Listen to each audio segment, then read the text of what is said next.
नमस्कार, मैं संतोष कुमार गणित ज्ञान की कक्षा में आपका स्वागत करता हूं।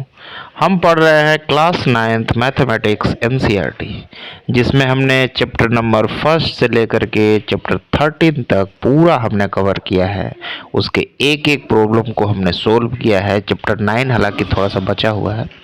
तो यहाँ पे देखिए, हम आज चर्चा करेंगे, एक ओवरव्यू देंगे पूरा क्लास 9th एनसीईआरटी मैथमेटिक्स के ऊपर, जो अभी तक हमने पढ़ा है उसका।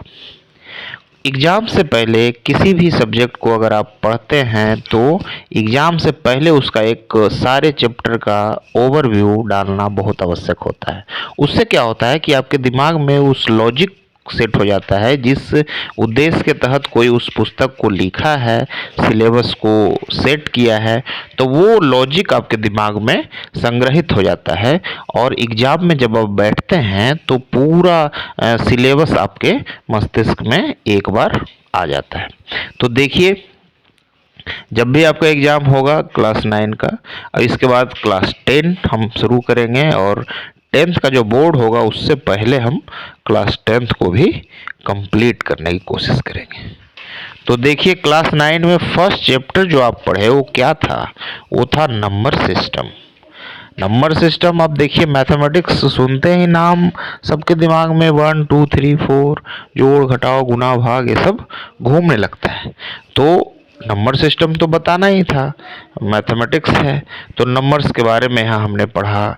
बहुत सारे नंबर्स का एलसीएम एचसीएफ भी निकालना किस प्रकार से होता है वो भी हमने देखा। आगे क्लास 10th में पढ़ेंगे तो इस नंबर सिस्टम को और आगे बढ़ाया जाएगा। तो बहुत सारे चीज़ यहाँ पे हमने whole number, real number, natural number सबको देखा। फिर नंबर सिस्टम के बाद यहाँ पे आ गया polynomial.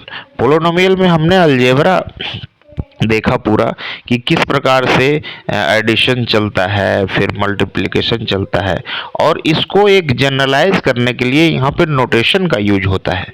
Notation A B C X Y Z इस तरीके से यूज होता है। तो इस प्रकार से हमने नंबर सिस्टम, फिर अलजेब्रा को देखा। अलजेब्रा के ऊपर बहुत सारे चैप्टर था। पहले तो चैप्टर नंबर 2 जो पोलिनोमियल था वो तो था ही, फिर आपका लीनियर इक्वेशन था चैप्टर नंबर 4। तो इस प्रकार से अलजेब्रा के ऊपर भी बहुत सारे था। अलजेब्रा को बताते बताते फिर आपका point, line, parallel line, angles ये सब बताने लग गए, और ये सब के कॉन्सेप्ट को जब इन्होंने बता दिया ठीक तरीके से, तब आपका यहाँ पे लाए ट्रायंगल, और फिर क्वाड्रेट्रल आया, फिर आपका सर्किल आया। तो इस प्रकार से हमारा सिलेबस धीरे धीरे एक तार्किक रूप से बढ़ता गया। जो बताना है वो बता देते हैं। देखिए, मैथ में यही है कि एक कंसेप्ट जब हमने बताया तो उस कंसेप्ट का पहुंच कहाँ तक है ये हमें समझना चाहिए, और वो पहुंच जब हम जान लेते हैं तो एक, जैसे कोई अनजान चीज़ हम बता रहे हैं तो उसको वहाँ पे बता देंगे कि ये हमने कल्पना किया है, ये हमने ऐसे किया, ये आगे के चैप्टरों में आएगा। लेकिन कोई भी इतना ज़्यादा आगे की चीज़ों को मत बता दीजिए कि बच्चे पढ़े ही नहीं हैं। तो ये टीचर्स के लिए है। वैसे स्टूडेंट भी अगर एक बार ओवरव्यू करे और उस लॉजिक को समझे जिस लॉजिक से पाठ्यक्रम को तैयार किया गया है, तो वह एग्जाम में बेटर कर सकता है। अब इतना पढ़ाते पढ़ाते जब आपका नंबर सिस्टम आपने पढ़ लिया, अलजेब्रा पढ़ लिया, फिर ज्योमेट्री पढ़ लिया, तब आपका यहाँ पे फिर मेंसुरेशन आया, जिसमें आपका ये भी ज्योमेट्री जैसा ही है। इसमें सरफेस एरिया और वॉल्यूम निकालना है, जो अभी हम पढ़ रहे हैं। इसके बाद आपका चैप्टर जो होगा वो होगा प्रोबेबिलिटी भी होगा, और फिर स्टैटिस्टिक्स होगा, जो कि आपका डाटा के ऊपर है। तो जो जितने आजकल तो डाटा वाला तो चैप्टर बहुत महत्वपूर्ण है आजकल। उसमें हमें सिखाया जाएगा मीन, मीडियन, मोड। अब देखिए, नॉर्मली डाटा वाला चैप्टर अगर आप देखते हैं तो क्रिकेट अगर आप देखते होंगे तो उसमें कितने सारे डाटा आ जाते हैं एक साथ, नंबर्स ऑफ प्लेयर्स, फिर उनके द्वारा बनाए गए रन, कितने आईसीसी मैचेज खेले हैं, उनका एवरेज क्या है। तो इन डाटा को कैसे हम कंट्रोल करें और कैसे इसका अध्ययन करें, तो उसके लिए सबसे अच्छा है सेंटर टेंडेंसी। सेंटर टेंडेंसी आप पढ़ेंगे तो किसी भी डाटा के सेंटर टेंडेंसी होता है कि उसका औसत कुछ नहीं है, एवरेज निकालना है, औसत। और औसत को हम 3 अलग अलग तरीके से निकालते हैं, जो होता है मीन, जिसको बोलते हैं माध्य, फिर होता है मीडियन, जिसको बोलते हैं माध्यिका, और फिर होता है मोड यानी कि बहुलक।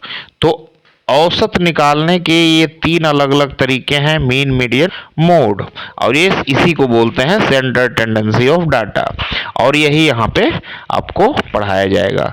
तो प्रोबेबिलिटी और स्टैटिस्टिकल डाटाज के बारे में, या स्टैटिस्टिक्स, ये 2 चैप्टर आपके लिए इम्पोर्टेंट अभी बाकी है, जो कि आगे हम पढ़ेंगे। तो ये क्लास 9th के मैथमेटिक्स का पूरा ओवरव्यू था।